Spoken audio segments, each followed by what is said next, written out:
What secrets lie within Claire's clandestine meeting with Wyatt? Can she uncover the truth about her past and future from him?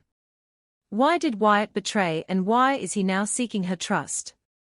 Unlock the secret life of a werewolf college student. Subscribe now for exclusive insights. Chapter 26. The wind blew through Claire's loose, blonde strands, making her hair whip around her like a silk blanket, offering her its smooth comfort. Wyatt, the boy standing just a short distance from her, watched her carefully, waiting for her to run at him, attack him, try to make him pay for what she deemed traitorous behavior, but she made no move. She only stared at him with open and unashamed contempt. He couldn't hide the hurt her bitterness and scorn brought him, and for a moment she thought he was just Wyatt again, and not the Wyatt who turned on his pack and brought Tobias there. "I have to talk to you," he said. "You have to know the truth." He walked toward her, slowly, carefully, like she was a wild animal that would attack him given the wrong move. "Claire, listen to me. I know you probably have tons of questions for me right now, and I promise to answer them all, just let me explain." With loud smack against the boy's left cheek, his eyes widened in surprise at the girl who'd slapped him. There was already a red mark forming along his smooth, peachy skin, the heat from the impact burning as a reminder of what he'd done. He grabbed at his cheek and rubbed the searing burn her hand had left, their eyes locked. His look of surprise was gone as quickly as it had come, and in its place was understanding. "I guess I deserved that." He sighed and took a step back from her. "But I promise I can explain this if you'll listen to me." "Kieran." Claire smacked him again, this time harder and more forceful. She didn't let the little bit of distance put between them stop her from displaying her anger. "Don't you ever speak his name again. You don't deserve to say it. You are a liar and a traitor, and what you've done to him is unforgivable. I trusted you. He trusted you. And now you've betrayed us both. That's punishable by death." Claire lifted her hand into a fist, and was getting ready to land a blow to his face, only this time, he saw it coming and made a move to stop her by trapping her hand in his fist before it could make contact with his skin. "Would you just listen to me for a minute?" he shouted in frustration. "It's not what you think." Not hearing him, she lifted her other hand to do what he'd stopped her from and meet the same end. He'd grabbed her other fist now, and he wasn't letting her go. "Wyatt, let me go," she ground out between her teeth. "Look," he said. "I can't tell you what's going on now. Not here and not now. It's too risky. I just need you to trust me and meet me tonight, okay? I promise I'll tell you everything you want to know." She laughed bitterly. "You're kidding me, right? You really expect me to just hand over my trust to you, no questions asked? If so, you're dumber than I thought." Claire began pulling roughly to free her arms from Wyatt's grasp on her, but he was unrelenting. He wouldn't let her, not until he had what he wanted, her trust. "You have to, Claire. You just have to, okay? If you won't do it for me, do it for him. Whatever I do, I need you to just go with it. The only thing I can do for him is kill you." She quickly spun on him, her back to his chest now, while he still had her hands clutched. She remembered everything Daniel had taught her in training. Fighting in her human form was never her strong suit, but thanks to Daniel she was much better at it now. With a quick shove of her arms, she forced her elbows back into his ribs, temporarily knocking him back and ripping away his grip on her. She had just enough time to advance on him. He no longer had her hands restrained, so she was at full advantage again. He saw her coming at him, but not enough time to react, she too fast for him. Before he knew what was happening, her fist was flying at his face, his arms were pinned behind his back, and his feet knocked out from under him, bringing him to his knees with her standing behind him. He winced in pain from the throb of his face, but here was a smile upon his face. "Wow. I'm impressed. It seems you've learned a thing or two since you've been here, Luna." Her proper address caught her temporarily off guard. It had been so long since anyone had called her that, she hadn't been expecting it, or the sudden memories that it brought back. Wyatt took advantage of her distraction, ripping his arms free and bringing her down to the ground over his shoulder. He pinned her to the ground under him, her arms in tight grips above her head. She could feel his hard muscular form against her, and she knew in this position fighting him was futile. He could easily overpower her here. "Well, you've got me now. So tell me what you want me to know before I have the chance to rip you to pieces." He glanced down at her and smiled, completely unaffected by her words. At first she thought it was a smile of mockery, as if she couldn't really do it, but as she looked at him more closely, she realized it was nothing other than fondness. "I can see what Kieran sees in you. He was right to bring you to our pack. You're twice the Luna Jasmine could ever be." Claire wasn't quite sure why she blushed in the situation she was in, when she clearly should have been furious, but she did anyway. Wyatt saw the heat on her face and chuckled lightly. "I don't mean anything by it other than a compliment. You're Kieran's and my Luna. I'll always respect that." Claire saw in his eyes everything he was saying to her was the truth, and she slowly started to relax under him. She took the time to truly notice his beautiful features now. She'd always thought he was handsome, but she had never really looked at him until now. His light brown hair hung down in his eyes, brushing his long eyelashes. His angular cheekbones set high on his face angled down and disappeared near his nose. His skin was more tanned than hers, and soft. He would make a great mate for someone someday, and she hoped they were deserving of him. Wyatt really wasn't a bad guy, all things considering. "I'm going to let go of you now, but you have to promise you won't attack me when I do," he said. "I don't want to have to do this again." She nodded and he removed himself from her, sitting on the ground next to where she lay. She placed her hands by her sides on the ground and pushed herself into a sitting position, knocking the dirt off her clothes after she did. "Why are you here, Wyatt?" she asked. "If you're telling the truth and you respect Kieran, then you being here doesn't make sense. You should be there with him, helping him, not returning our prisoner back to his pack and playing ally to our enemies." He sighed and ran a hand through his hair. "I had to. I didn't have a choice. I had to act." "Well, you did. You brought him back and now they seem to trust you. Why is that?" she asked. "You seem more than a random stranger around here." He propped his knee up in front of him and threw his arm over it lazily. He stared into the trees as he spoke to her. "I stand by what I said earlier. We can't talk here. We need somewhere more private and secluded. Somewhere we don't have to worry about someone overhearing us." They won't be occupied with Wyatt for long. Claire wanted answers. She wanted them more than she had wanted anything in a long time. Her mind searched for a way for them to be alone together when she recalled Celia's garden from earlier. She'd told her it was only for her use, but surely Celia wouldn't mind if she knew the circumstance. Celia wouldn't help her, but she wouldn't stop her from receiving help either. "It's okay. I think I know just the place. We'll have to go in at night though, when most of the wolves are asleep." "What about the guards? Won't they be a problem?" Claire shook her head. "No. Where we are going it's completely safe. No one goes there. Only Celia and whomever she invites." Wyatt looked at her skeptically. "And she won't mind us using it?"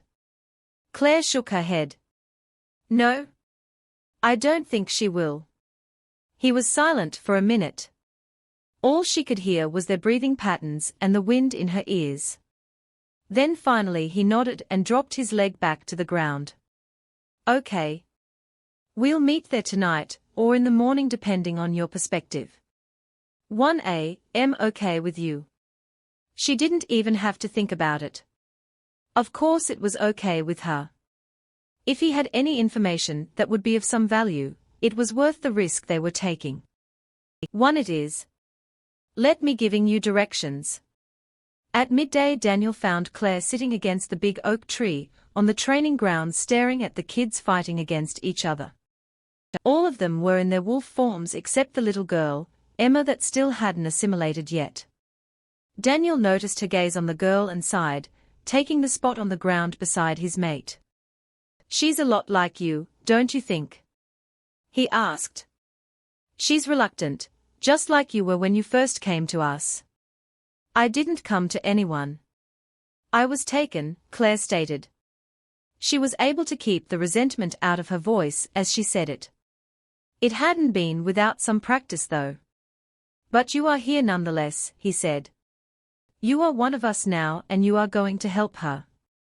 Claire continued to stare at the girl with pity. She wanted to go over to her and take her up in her arms and tell her everything would be okay. Though, that would be a lie. She knew she couldn't promise her those things when she didn't know that herself. Not to a child who might actually believe her. As if the girl could sense Daniel and Claire's stare, she turned and looked at them.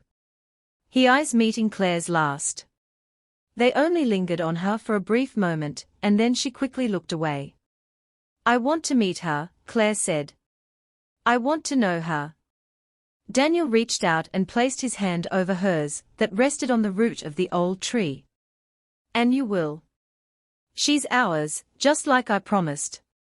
When we are fully mated, she'll stay with us in our part of the house."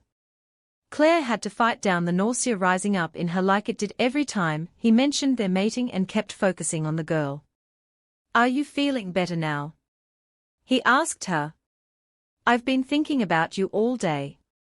For a moment she wanted to tell him the truth and say that she was fine, it was only natural, but that thought snapped back on her like a rubber band stretched afar, effectively waking her up to what she'd almost done.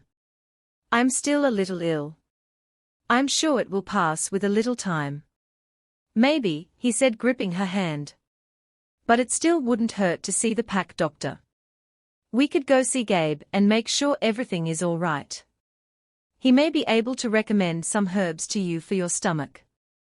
At that, her stomach tightened and her heart began thumping slightly erratic. Why hadn't she foreseen this? Why didn't she realize it might come to this? He was Daniel after all, and he seemed to take notice everything about her. She couldn't hide her condition from him for much longer. He would eventually put it together, and she'd have to deal with the repercussions. "No," Claire said quickly. "There's no need for that. I'm all right. Or I will be." She put on an optimistic smile for him, and Daniel smiled back. "Okay, if you say so." He picked his hand up off of hers and wrapped his arms around her back. He pulled her into him so that there was no distance between them any longer, and Claire had to remind herself not to stiffen at his touch. She remained indifferent. To any onlooker it might appear romantic, that they were just another couple sitting under a big oak tree. That they were sitting so close because they loved each other and enjoyed being in each other's company. How misleading a picture from the outside could really look. She wasn't sure how long they had sat there watching the children fight, enjoying the silence between her and Daniel, but at some point they had been joined by Axel, and she hadn't even noticed. "I hope I'm not interrupting," he smiled pleasantly. He was so good at putting on a good face for everyone. It was hard not to believe it wasn't actually real. If she didn't know him any better, she'd never believe he was the devil himself underneath all his exterior. "No, of course you aren't," Daniel said, looking up to meet Axel's eyes. "Claire and I were just talking." Axel's grin widened. "Did you tell her?" His eyes left Daniel and rested on her. "Tell me what?" she inquired. She didn't like being kept in the dark under normal circumstances, but in these times, secrets never held anything that was particularly good for her. She was almost afraid to know. "I didn't," he replied. "Not yet. Come on, Daniel. It involves her too. You have to tell her."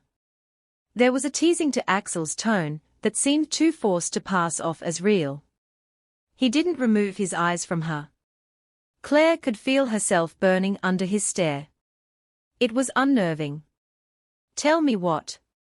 she asked again, a little fiercer since they'd obviously chosen to ignore her the first time she asked.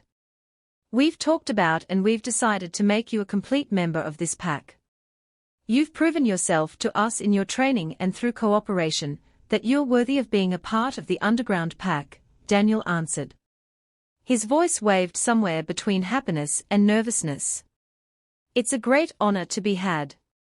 And you deserve it," Axel added, his brown eyes boring into hers. "There is just one thing that concerns us." Claire couldn't help herself. She asked. "What?" "Your attachment to your old pack," he answered her matter-of-factly. "Daniel told me of your mating to that alpha, Kieran Knight, and to my understanding that hasn't changed. How can we expect your full allegiance to us if you're still connected to him?" It occurred to Claire what all of this was about, her mating to Daniel. She swallowed hard as her heart began to beat in her throat. All she could hear now was the blood in her ears. "What we are saying is, in order to completely make you one of us, and an official member of this pack, we have to complete the mating process tomorrow night," said Daniel. She quickly bolted upright and stood in front of the two boys in sheer panic. But it's so soon. I haven't had time to prepare. And I'm not feeling well. Shouldn't we wait?" Daniel said we could wait until I was feeling better. "Unfortunately, we don't have that kind of time," Axel said as Daniel stood up in front of her. "We are making a move on a pack in 2 days, and we have to know that you will be loyal to us and your mate during the raid." He looked at Daniel and he nodded his head in agreement. Oh, God. Claire felt herself unable to breathe, and lightheadedness slowly started to creep over her like a nightmare. She could hardly believe what was happening. She needed more time. She had counted on having more time. How could she possibly escape now? If she were to mate Daniel, she wouldn't even want to leave here anymore. She'd want to stay there with him and stand by his side, as he and his brothers born of evil brought the world of wolves down on its knees. She sucked a sharp breath of air in horror. Nothing and no one could comfort her now. She was in a place now where nothing she could do would change the situation she was in. There was no getting out of it. She had to do it. She had to become Daniel's mate to prove herself to them this one and final time, her ultimate test of loyalty. Daniel rubbed her back in what he felt was soothing circles. To Claire, it was nothing other than a reminder of him invading her personal space. "Okay," she forced herself to say. "Okay." Daniel couldn't hide his surprise at her willingness to give in so easily. He knew she might fight him on it a little, seeing as she was still mated to the asshole who stole his mate, but never did he expect this. "Really?" he asked. She nodded and smiled so bright, Daniel had to believe what she said was true. "Yes." She looked up at the other boy standing beside her. "Axel is right. I have to prove myself. I don't know any better way." Even Axel looked taken aback, and it made Claire smile to herself internally. He clasped his hands together in delight. "All right then, tomorrow it is." "But," Claire added, "there is just one thing I'd like to request." Axel's eyes leveled with hers, curiosity heavy in them. "And what's that?" "A mating ceremony," she answered automatically. "I've never had one before, and if I'm going to do this with my true mate," she turned and smiled at Daniel, "I'd like to do it right." Daniel's delight was blatant. He smiled as bright as she had and kissed the top of her head. "What a wonderful idea. The ceremony is outdated now, and hardly anyone does it anymore, so it'll be perfect for us. I'd like that very much. And I want the whole pack to be there," she added quickly. "They should all share in our happy day." "Everyone?" Axel grinned. "I'm impressed. I had my doubts about you at first, Claire, but I'm starting to see in you what Daniel did all along, potential. Welcome to the pack." I'll announce it to everyone. We'll have it tomorrow at sundown. Daniel will handle all the details. Claire smiled up at him. Okay. You think you can handle it all? He grinned back. For you, I can handle anything. I'll start right away. And then both the boys turned and stalked away side by side, leaving her alone with her thoughts, and the realization of what she'd just done. At precisely 1 a.m. Claire made her way to the garden, where Wyatt was already waiting on her to arrive. The night air was warm and full of the scent of flowers and earth. He was leaning against one of the lighted posts on the man-made stone-covered walkway built through the center of the garden. He had changed clothes since the last time she saw him. He looked more cleaned up. No stubble from the beard he wore before, no dirt-soiled clothes, his brown hair back to its normal kempt look. It was as if the unruly boy from earlier that day had never existed. He unfolded his arms from his chest and dropped them to his sides when he saw her. He smiled. You're here. I didn't think you'd be able to get away.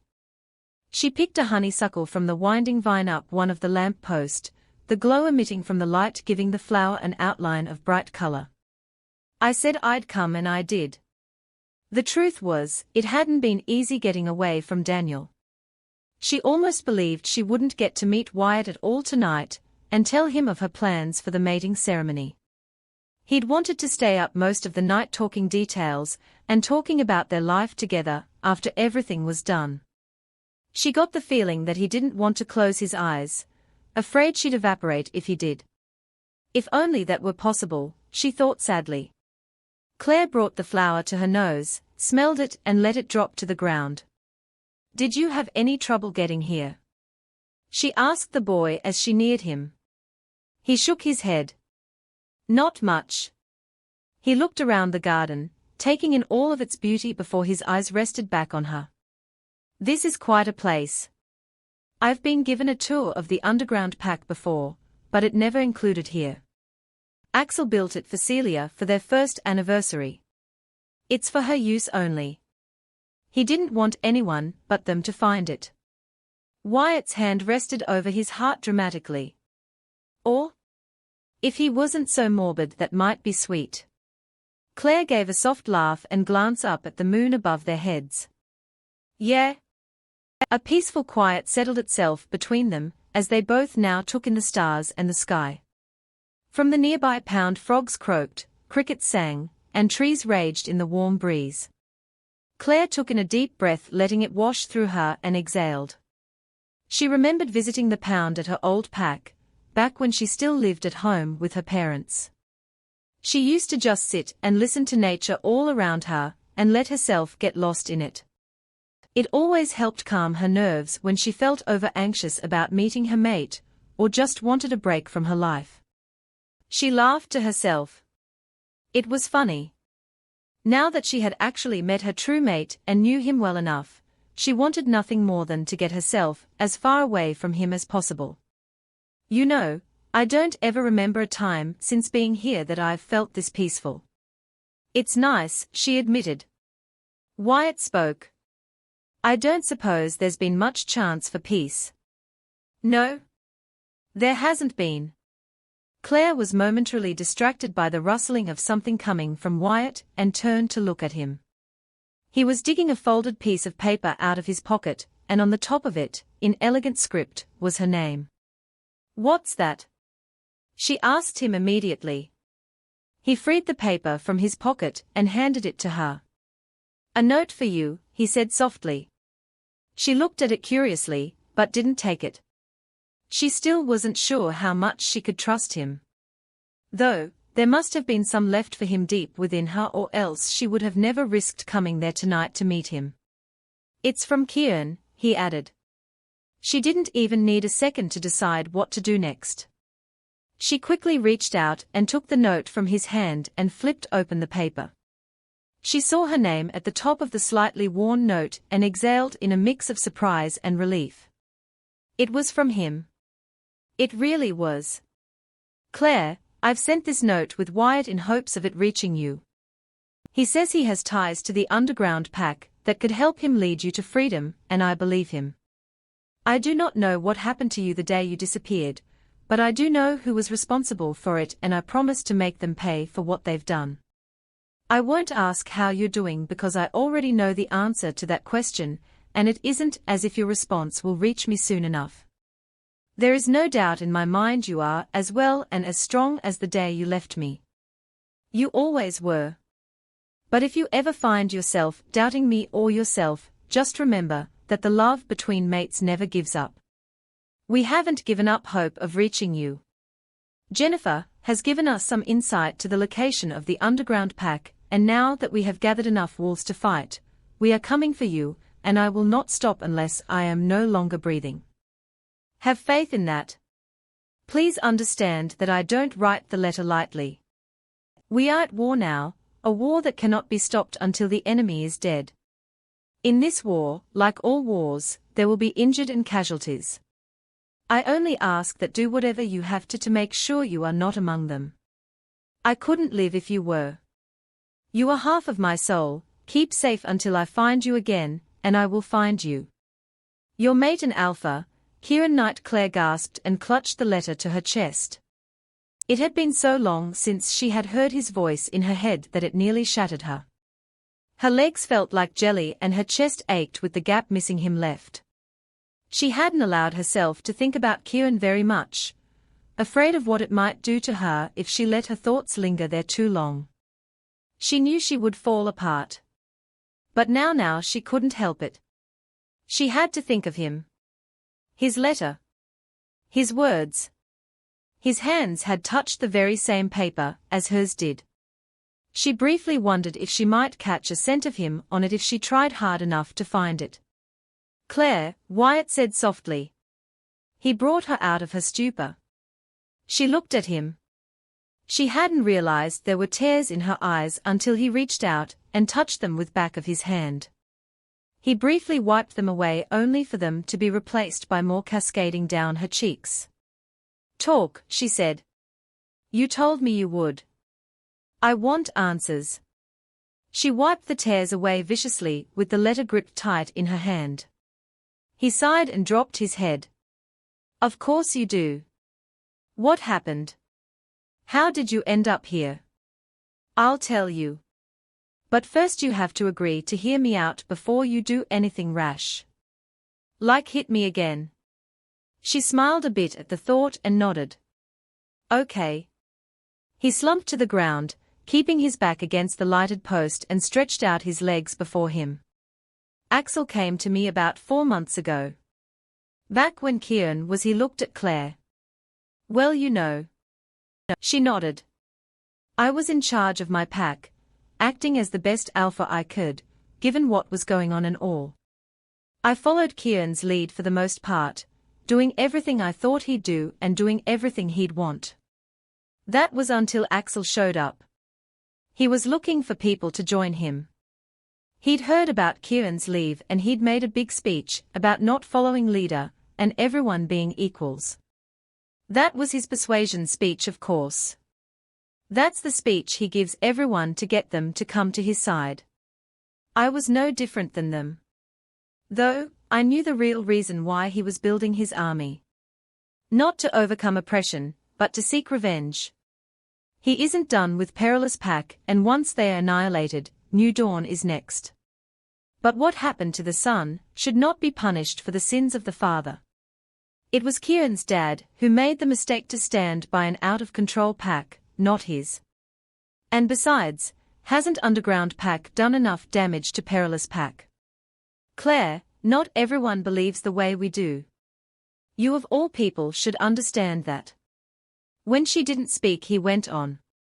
When he came to me, he knew I was the beater, and he wanted to do everything he could to hurt Kieran.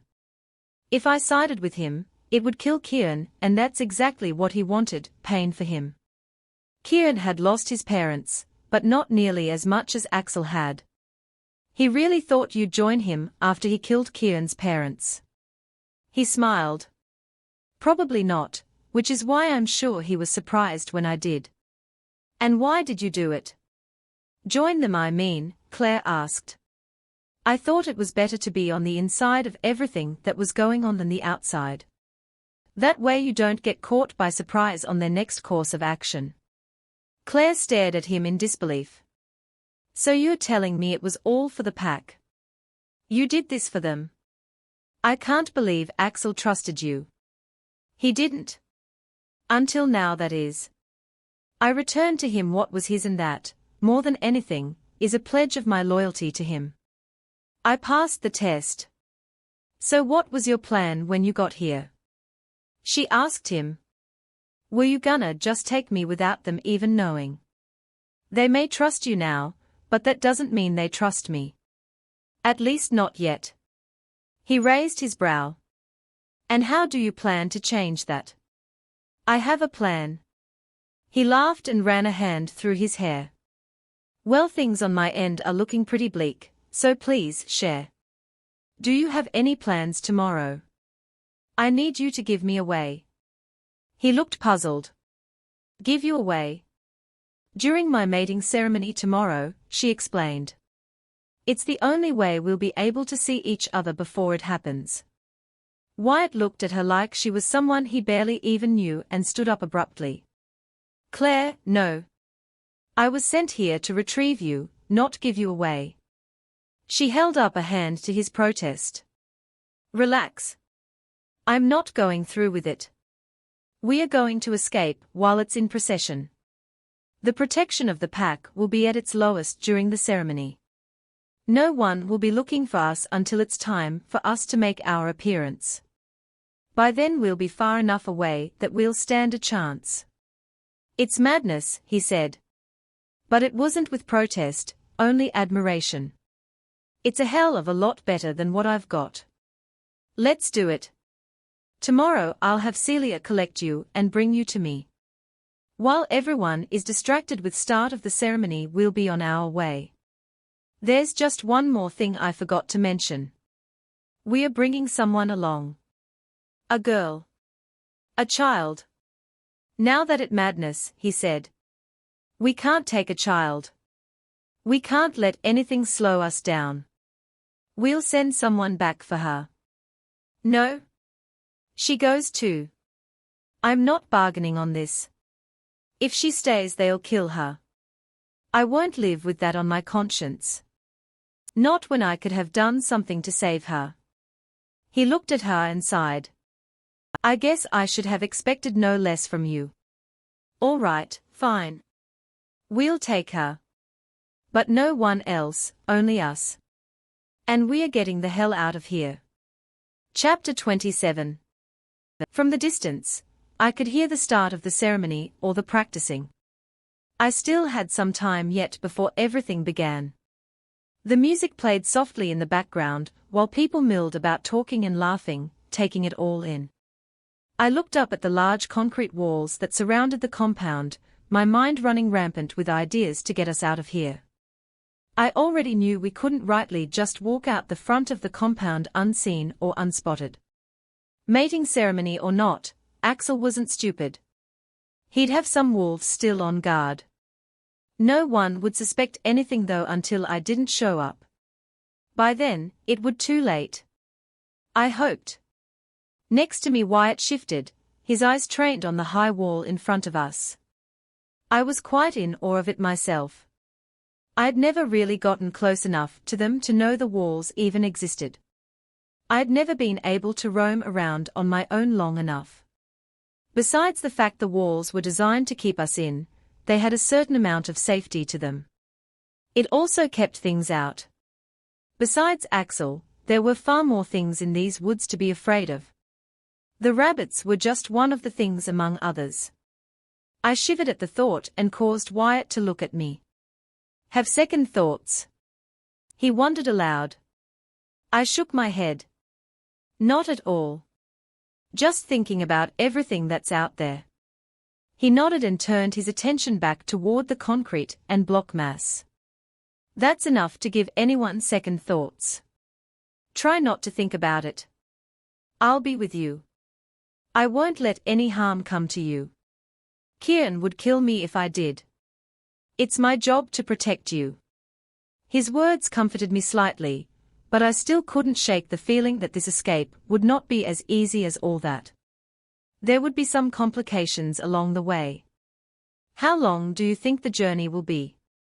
How far away is Perilous Pack? I asked. I was almost afraid to know the answer despite the need to.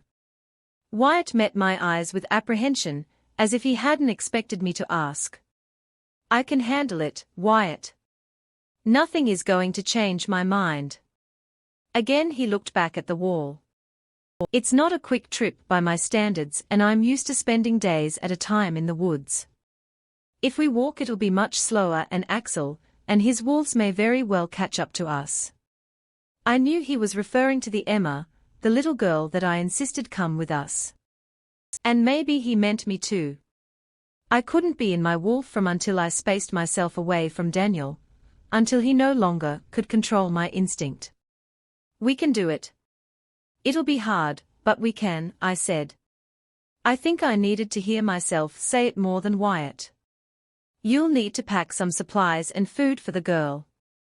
If she refuses to shift she probably won't want to sleep and eat like a wolf. As for us, we'll be fine. We can hunt our food and sleep on the ground. We are more used to this life than she is. I have it covered. Celia packed us a couple of bags.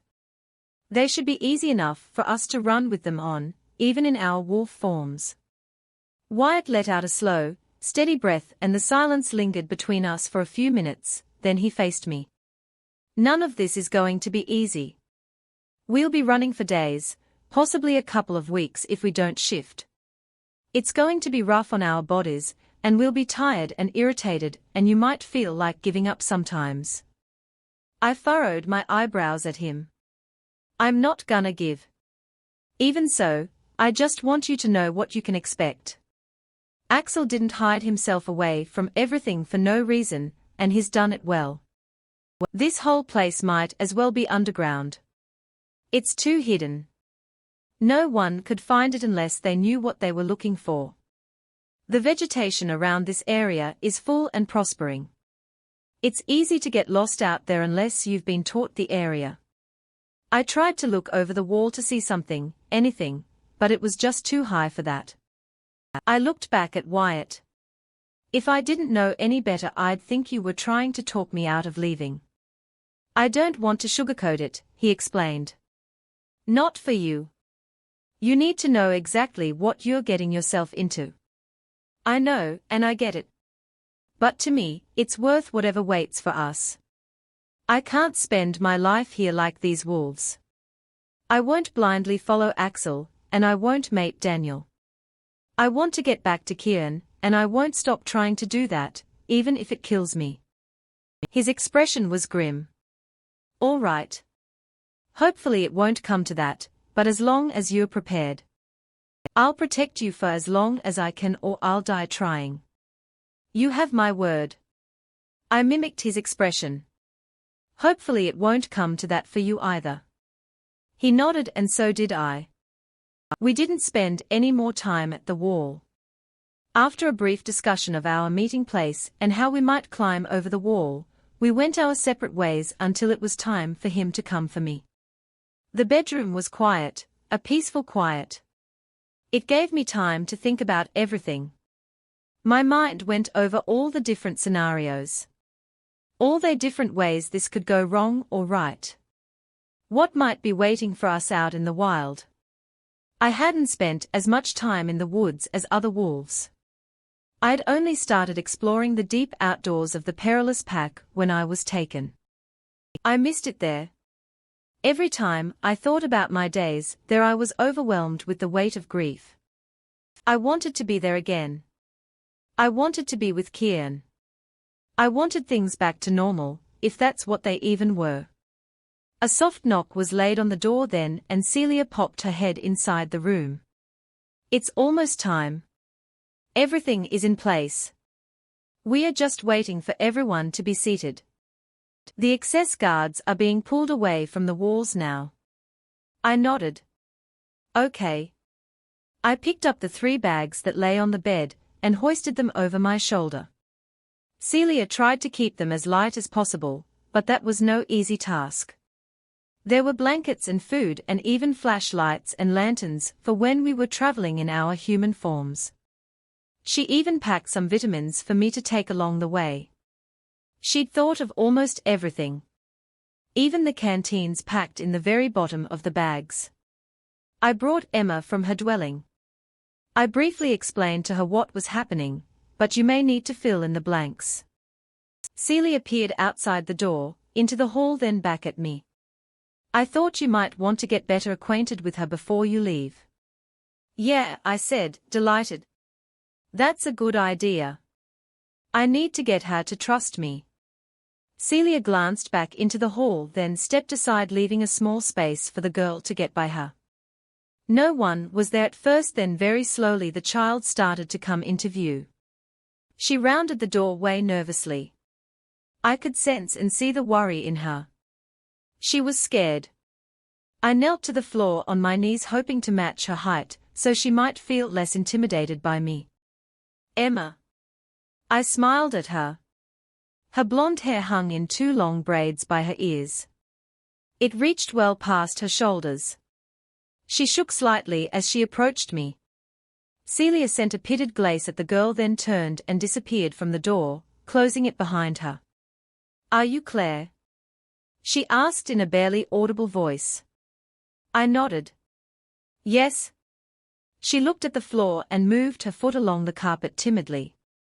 Are you really going to take me away from here? She looked into my eyes then and I smiled gently. I am. Are you going to take me to my mommy? Her hands fidgeted. I leaned back a little on my heels and almost toppled over. I hadn't been prepared for her question, hadn't expected it. Surely she knew what had become of her mother. She had to know why she was here. Her mother was dead. I couldn't bring myself to say it that though. It was harsh. Instead my heart dropped into my stomach. I don't know where your mother is, but if she's out there we'll find her. For now, I'm going to take you somewhere safe. Somewhere no one here can reach us. At least not yet. I was under no illusions they wouldn't come for mine and Kieran's pack when they had the numbers. I just hoped that was way later. She only nodded. I didn't feel any better by that. This little girl's mother was gone, and there was nothing me or anyone else could do that would change that. I hated feeling so powerless. I need you to trust me, Emma. I know that's asking a lot from a stranger, but you have to find it inside you somewhere to do that. It's going to take that to get through what we are about to do. Do you think you could? I didn't know what I would do yet if she said she couldn't or wouldn't. I just hoped it didn't come to that. She looked at me for a minute, apprehension hung over her. You're not like them. You won't hurt me. My heart dropped again. Is that what they had done? Had they hurt her? No, I said softly, afraid the slightest raise in my voice would scare her away from me. I wanted to scream though. I want to scream at anyone who had touched her. I'm not one of these people. I was brought here against my will too, just like you. Her eyes became little less wary at that. Hope sparked from them. You were. Yes. Everyone I love and care about is waiting for me back home, and I have to get to them. And I'd like you to come with us, I explained. She stilled again, the same apprehension seeping back in between us. Us? I could see now that trusting people wasn't something that would come easy to her, now or probably ever. Not after everything she'd seen and been through. He's a friend of mine. You can trust him. He comes from my pack. He was sent here to retrieve me. He won't hurt you either. She settled down a bit then and visibly relaxed. I continued on. So, do you think you could trust us? Could trust me? I closed my eyes and prayed for a miracle. If Emma didn't trust or cooperate with us, we'd all be killed. Then her little voice spoke up again. I think so. We were almost there. I opened my eyes. That's a good start. I'd like to know more certain though. I swear to you on my life, Emma, I won't let anyone hurt you ever again. You have my word. Her eyes came to life again. Her deep blue orbs sparkled like night settling on still water. I saw hope in them. I trust you, she said. She sounded more sure than she had about anything since she arrived. It made me smile. Good. I started to stand up when one of the bags slid off my shoulder and hit the floor. I reached for it, grabbing for the straps, but before I could, Emma beat me to it. I can carry one. I'm strong, she said proudly. She threw the bag on her back and fastened the straps around her. I can see that, I laughed. There was another knock on the door then, and something inside of me panicked a little. Acting on instinct, I stood and stepped around Emma, and made sure I was blocking her body from whoever was outside the door. Claire. It was Wyatt's voice, and I immediately relaxed and blew out a breath. That was close. Come in, I managed to say. Emma's here with me. He opened the door and stood looking between me and the younger girl. He took a step forward and held out his hand to her. I was surprised when she didn't flinch or back away. The name's Wyatt. So you're Emma. She nodded and smiled slightly, taking his hand. Yes. It's nice to meet you. Wyatt looked at me in surprise as he straightened himself up from her level. The girl's got manners. There was another knock on the door then, and this time it was Celia. It's time to go. Everyone is in their place. She looked between all three of us with a mix of sadness, worry and desperation. Be careful, all of you. And good luck. Don't let anything happen to the little one. I froze in place looking at her, then Wyatt. Then I realized that he didn't seem to suspect anything, and I breathed a sigh of relief. For all he knew, she could have been talking about Emma. And she very well may have. I glanced at my stomach. We'll take care of her, Wyatt said to her, then looked at me. We need to go now. We can't afford to waste any more time. I'll give you 30 minutes, even longer if I can, and then I'll run out there and tell them you're gone. Put as much time between us and yourselves as possible, she said. Take care. I hope for a safe journey for all of you. Then she stepped up to me and very quickly gave me a hug and then released me. It's been nice knowing you, Claire. Tell Jennifer I miss her, and I'm glad she made it. She looked toward the door that shooed us. Now go. There is no time to spare. I didn't need any more warning to that. I was more than eager to get out of there. I was the last one through the door, and I stopped just a moment to glance back at Celia. I saw then that goodbye was harder for her than she let on.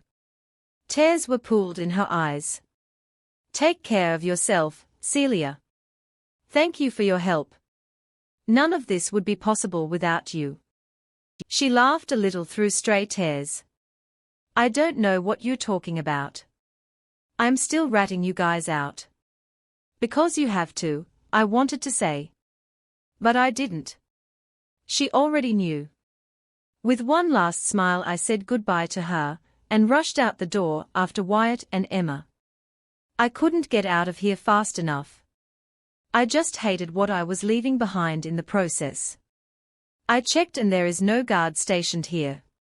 We need to make our way over the wall, and run the direction I told you. Once we are in the clear we shift and Emma can ride on my back, Wyatt said. I looked at the large block, concrete wall. How are we going to get to the other side? There is nothing to climb. Wyatt closed the distance between him and the wall and started to pull pieces of block away from the wall that was broken apart from the concrete. I've been working on this for a while. I only made it halfway when I had to come find you. He looked toward the top. There are some chipped places further up. Put your foot in them and try to gain some traction. I nodded. You go ahead, he said. I'll stay back with Emma until you reach the top. She can climb onto my back when it's my turn. I'll get us there. Wyatt had way more experience in this place than I did. I had to trust he knew what he was doing. He'd get us out of here. I believed that. Halfway up the wall was simple enough. But the further up I got, the harder it got to hang on. The wall was no easy feat. My hands slipped a few times and I scrapped my legs along the rough sides of the blocks. They stung, but I couldn't let that stop me. I was aware the slower I went the longer it would take, so I forced myself to go faster even if it pained me. At one point I was even scared I was going to fall, but thankfully I steadied myself and continued the climb. By the time I reached the top of the wall, I was exhausted and sore. As I looked down over the other side, my breath caught. We'd made it up the wall, but how would we get down? The wall was nearly 2 stories. We couldn't rightly jump. We'd get ourselves killed and all of this would have been for nothing. Wyatt reached the top in half the time it took me, and he was visibly unscathed. He definitely had much more experience than me. I glanced over the trees in the direction of the ceremony, but I couldn't see anything, only heard the low music still playing. They hadn't been notified I was gone yet. Good. We still had time. I sent out another silent thank you to Celia, and turned back toward the other side of the wall. Emma was next to me now, legs dangling over the side. I could sense she was scared out of her wits. Who wouldn't be, dangling off the edge of a 2-story wall? I reached over and wrapped my arm around her. Wyatt was just on the other side of her. How do we get down? I asked him. We jump. My eyes widened. We'll never survive it. He looked down. I've done this before. I'm gonna go first, then you and Emma jump. I'll catch you down below. For the first time since meeting Wyatt, I was starting to question his sanity. Are you insane? You just need to trust me. We don't have time to argue about this. As long as I don't land on my head, I'll be fine. When I give the word, you jump. He didn't wait for my compliance. He was right, we had no time. He jumped off the wall feet first with his legs bent slightly under him. He hit the ground with a thump and then rolled forward on his shoulder before coming to stop on his heels. I gaped at him. Where on earth did he learn those things? Was he climbing and leaping off walls as a child? Send Emma down, he called. I might have worried that someone heard him, but we were too far away for that. The closest guard was not even in sight. Emma shook under my arm. I heard her whimper.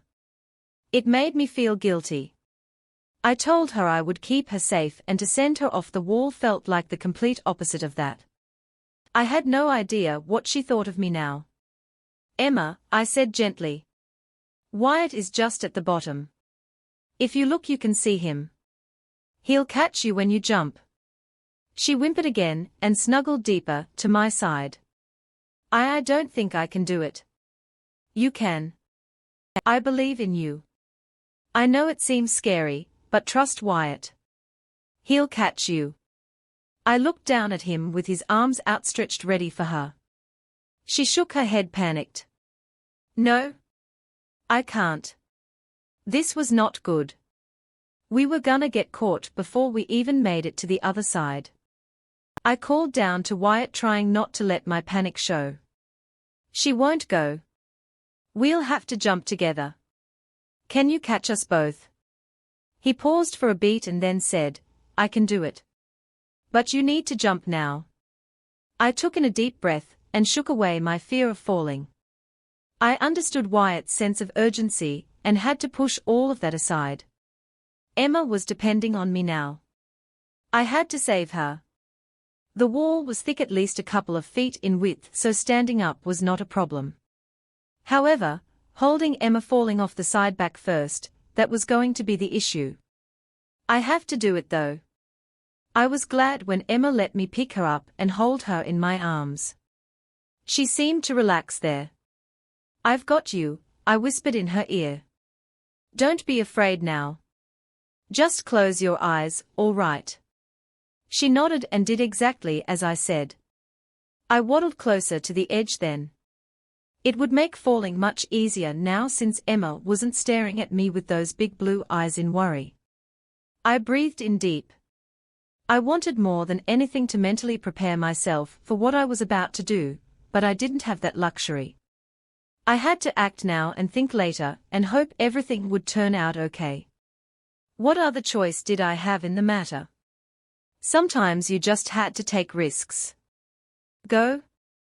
Wyatt shouted. "You have to do it now." And so I did. I stepped off the side, twisting my body mid-air, letting myself fall, watching the sky move further away from me. It felt like my heart had completely stopped while being airborne. And it didn't fully pick back up in pace until I landed at the bottom of the wall with a pair of strong arms wrapped around me. I looked down at Emma, who still had her eyes shut and refused to move. I wonder how much more this journey was going to mess her up than her life at the underground pack.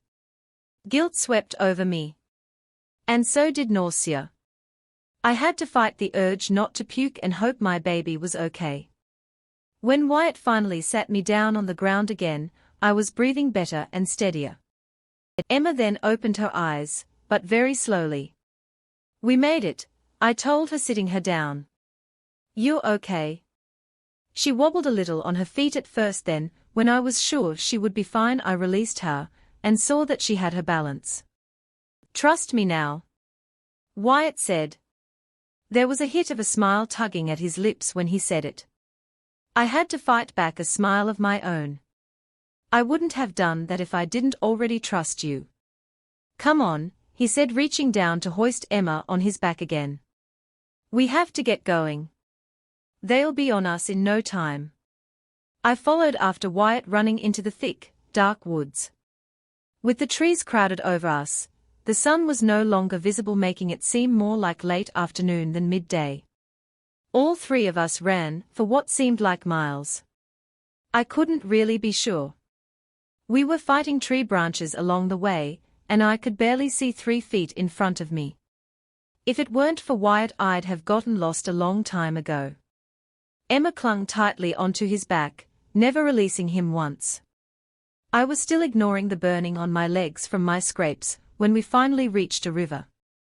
The stream was 15 or so feet across, flowing densely downward and over large boulder-sized rocks. I knew that the only choice we had was to walk through it. At least the raging water was more on the calmer side of things today. Wyatt sat Emma on the ground next to him. "I'll cross first," he offered. "You two wait here until I fist a stick to help you across." He didn't wait for a response. There was still no time for arguing. I just hoped he'd be careful. It took him all of 10 minutes to cross with no help, but I knew it would take longer for me and Emma. He stopped on the riverbank for a moment to steady himself, then he made his way over to a tree, pulled off a thick, heavy branch with no effort, and made his way back across the river to us. He grabbed Emma first and walked her across, then me. We were all soaked and tired by the time we were safely across. All that running had exhausted me. I knew we couldn't stop yet. Again we ran and ran. After another hour I saw Wyatt struggling to keep his speed with Emma on his back. He continued on for another half hour, and then had to stop and rest, sitting Emma down beside him. I tossed the bags I'd been carrying to the ground at Wyatt's feet, and he looked at me and nodded in agreement. I was offering to carry Emma for a while now while he took charge of the bags. "There is a big gathering of rocks just up ahead, another mile. We'll stop there and rest up for the night. It's starting to get dark now, and Axel won't want to be caught out in the woods at night unprepared. We'll be safe for now. If they've returned to the pack grounds for the night, we'll have a head start on them in the morning before they set out again. He'll be more prepared then." I didn't like the sound of that, but I nodded anyway. It sounded as if tomorrow we'd have more to worry about than today. I couldn't even imagine what Axel would do to us if he found us. We'd be dead or worse, tortured. When resting was over, Emma crawled up on my back and we started for the rocks that would be our shelter for the night. Don't get left behind in the chase for independence. Hit subscribe and ring the bell for alerts on the next adventure.